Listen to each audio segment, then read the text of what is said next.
Hello friends, ધમુસ kitchen and vlog પર તમારું સ્વાગત છે। આજે હું તમારી સાથે બજારમાં જેવો ફરાળી લોટ મળે છે તેવો લોટ ઘરે કઈ રીતે બનાવી શકાય તેની રીત શેર કરું છું।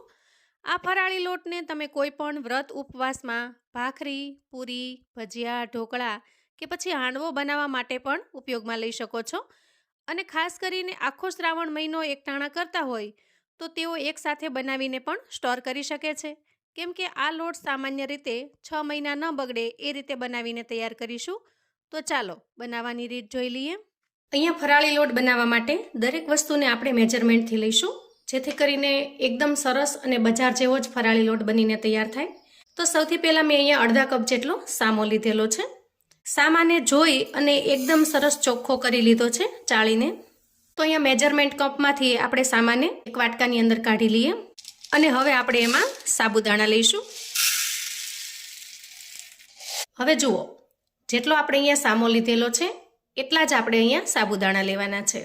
તો અહીંયા સાબુદાણાને પણ આપણે એક વાટકાની અંદર કાઢી લઈએ। તો હવે માપ પ્રમાણે જોઈએ તો અહીંયા અડધો કપ જેટલા સાબુદાણા છે અને અડધા કપ જેટલો સામો છે। અહીંયા મારી પાસે મેજરમેન્ટ કપ છે એટલે હું એનાથી માપ લઈ રહી છું। તમારી પાસે ઘરમાં કોઈ નાની કટોરી હોય અથવા તો વાટકો હોય એને પણ તમે મેજરમેન્ટ તરીકે સેટ કરી શકો છો। હવે જુઓ, આ બંને વસ્તુ છે એ આપણે બજારમાંથી લાવતા હોઈએ છીએ, એટલે સૌથી પહેલાં તો આપણે એને જોઈ અને ચોખ્ખી કરી લેવાની છે। અને ત્યાર પછી આપણે એક બહુ મહત્વનું સ્ટેપ કરીશું। એ સ્ટેપ કરી લેવાથી લોટ લાંબા સમય સુધી સારો રહે છે। અંદાજે 6 મહિના સુધી આ લોટને કશું થતું નથી।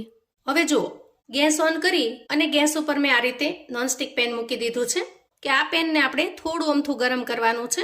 આ રીતે તમે હાથ ફેરવશો તો તમને તરત જ ખ્યાલ આવી જશે કે પેન થોડું ગરમ થઈ ગયું છે। અને જેવું પેન ગરમ થાય એટલે આપણે ગેસને બંધ કરી દેવાનો છે। હવે આપણે આ પેનની અંદર સાબુદાણા ઉમેરીશું અને આ રીતે આપણે થોડા અમથા રોસ્ટ કરી લેવાના છે જે ગરમ પેન છે એની અંદર। તો અહીંયા ગેસની ફ્લેમને આપણે બિલકુલ ચાલુ કરવાની નથી અને પેન જે ગરમ થયું છે એના અંદર આપણે સાબુદાણાને રોસ્ટ કરી લેવાના છે। આમ કરવાથી આ ચોમાસાની સિઝનમાં સાબુદાણાની અંદર જો થોડો ઘણો પણ ભેજ હશે તો એ ભેજ ઉડી જશે। અંદાજે 1-8 મિનિટ આ રીતે રોસ્ટ થઈ જાય એટલે સાબુદાણાને આપણે ફરી વાટકામાં કાઢી લઈએ અને હવે આ સાબુદાણાને આપણે ઠંડા થવા દેવાના છે। એકદમ સામાન્ય તાપમાન પર આવી જાય એટલે આપણે ઠંડા કરી લઈએ। ત્યાર પછી ફરી ગેસની ફ્લેમ ચાલુ કરીશું અને પેનને થોડું ગરમ કરીશું અને તરત જ આપણે ગેસની ફ્લેમને પાછી બંધ કરી દેવાની છે। અને હવે આ ગરમ થયેલા પેનની અંદર આપણે સામો ઉમેરીશું અને આ રીતે થોડી વાર માટે એને ડ્રાય રોસ્ટ કરી લેશું। તો આપણે આ પ્રોસેસ ચોમાસું છે એટલા માટે કરી રહ્યા છીએ કેમ કે બજારમાંથી સામો અને સાબુદાણા લાવ્યા પછી જો એના અંદર ભેજનું પ્રમાણ હશે તો લોટ ઝડપથી બગડવા કરશે। અહીંયા સામાને શેકવામાં પણ આપણે અડધી મિનિટ જેટલો જ સમય લાગેલો છે। હવે આ રીતે સામું શેકાઈ જાય તો એને પણ આપણે એક વાટકાની અંદર કાઢી લઈએ। હવે જુઓ, આ બંને વસ્તુને આપણે સામાન્ય તાપમાન પર આવી જવા દેવાના છે। ખાસ કરીને આ લોટને જો તમે ઉનાળામાં બનાવશો તો તમારે આ રીતે રોસ્ટ કરવાની જરૂર નહીં પડે કેમ કે ઉનાળાની અંદર એકદમ સરસ ડ્રાય હોય છે, ભેજનું પ્રમાણ હોતું નથી। હવે જુઓ, આ બંને વસ્તુ એકદમ સરસ ઠંડી થઈ ગઈ છે, એકદમ સરસ સામાન્ય તાપમાને આવી ગઈ છે। હવે આપણે એક મિક્સર જાર લઈશું અને સામાને એમાં ટ્રાન્સફર કરીશું અને ઢાંકણ ઢાંકી સામાને સારી રીતે ક્રશ કરી લેવાનો છે। તો જુઓ, આ રીતે આપણે એકદમ સરસ ફાઇન પાવડર બની જાય ત્યાં સુધી એને સરસ રીતે ક્રશ કરી લેવાનો અને ત્યાર પછી આપણે એને એક વાટકાની અંદર કાઢી લઈએ।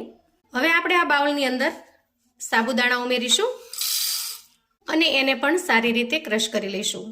તો અહીંયા સામાન્ય ગ્રાઇન્ડ કરતાં જેટલી વાર લાગી એના કરતાં થોડી વધારે વાર તમને સાબુદાણાને ક્રશ કરવામાં લાગશે। તો જુઓ, અહીંયા સાબુદાણાને પણ આપણે એકદમ સરસ ફાઇન ક્રશ કરી લીધા છે। તો હવે આ તૈયાર કરેલા સાબુદાણાના પાવડરને પણ આપણે એક વાટકાની અંદર કાઢી લઈએ। હવે આ રીતે આપણે અહીંયા બંને લોટને તૈયાર કરી લીધા છે માટે આપણે હવે બધા લોટને મિક્સ કરી લઈએ।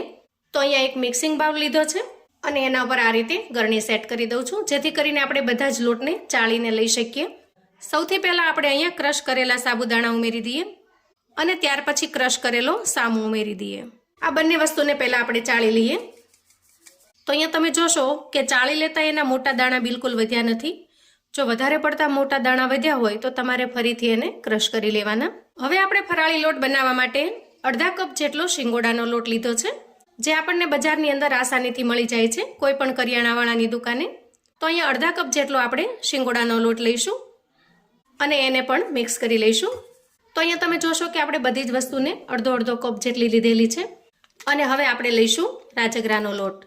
તો જુઓ અહીંયા આપણે રાજગરાના લોટનું માપ ડબલ કરેલું છે, એટલે કે રાજગરાનો લોટ આપણે અહીંયા એક આખો કપ ભરીને લેવાનો છે અને એને પણ મિક્સ કરી લેવાનો છે. હવે આપણે આ મિક્સિંગ બાઉલની અંદર બધા જ લોટ ઉમેરી દીધા છે. તો સારી રીતે મિક્સ કરી લઈએ. આજે હું તમને લોટ બનાવવા માટેની ઝીણામાં ઝીણી ટિપ્સ પણ શેર કરી રહી છું, જેથી કરીને તમે જ્યારે પણ આ રીતે ફરાળી લોટ બનાવો એકદમ સરસ પરફેક્ટ બનાવીને તૈયાર કરી શકો અને લાંબા સમય સુધી સ્ટોર પણ કરી શકો. જુઓ તો અહીંયા અત્યારે આપણે બધા જ લોટને ખૂબ સારી રીતે મિક્સ કરી લેવાના. તો જો તમે શ્રાવણ મહિનો રહેતા હો અથવા તો કોઈ પણ વ્રત ઉપવાસ કરતા હો તો આ રીતે બજારમાંથી તમારે હવે લોટ લાવવાની બિલકુલ જરૂર નહીં પડે. તમે ઘરે જ આસાનીથી અને એકદમ સરળતાથી સસ્તામાં તમે ફરાળી લોટ બનાવીને તૈયાર કરી શકશો અને આ દરેક વસ્તુ આ લોટથી એકદમ સરસ પરફેક્ટ એવી બનીને તૈયાર થશે. તો આવું અવનવું જાણવા માટે અને મને સપોર્ટ કરવા માટે ચેનલ પર જો તમે નવા છો તો પ્લીઝ ચેનલને સબસ્ક્રાઈબ કરો. વિડીયો ગમે તો લાઈક અને શેર કરો. તમારા સગા સંબંધી મિત્રોને પણ આપણી આજની આ એકદમ અલગ રીતે બનાવેલા ફરાળી લોટની રેસિપી ચોક્કસથી શેર કરજો, જેથી એ લોકો પણ વ્રત ઉપવાસની અંદર આવો લોટ બનાવીને તૈયાર કરી શકે, એન્જોય કરી શકે અને એના પરિવારને પીરસી શકે. કોમેન્ટમાં મને ચોક્કસથી જણાવજો મિત્રો કે આજની આ ઘરે ફરાળી લોટ બનાવવાની રીત તમને કેવી લાગી છે. ફરી મળીશું એક નવી રેસિપી સાથે. ત્યાં સુધી આવજો મિત્રો.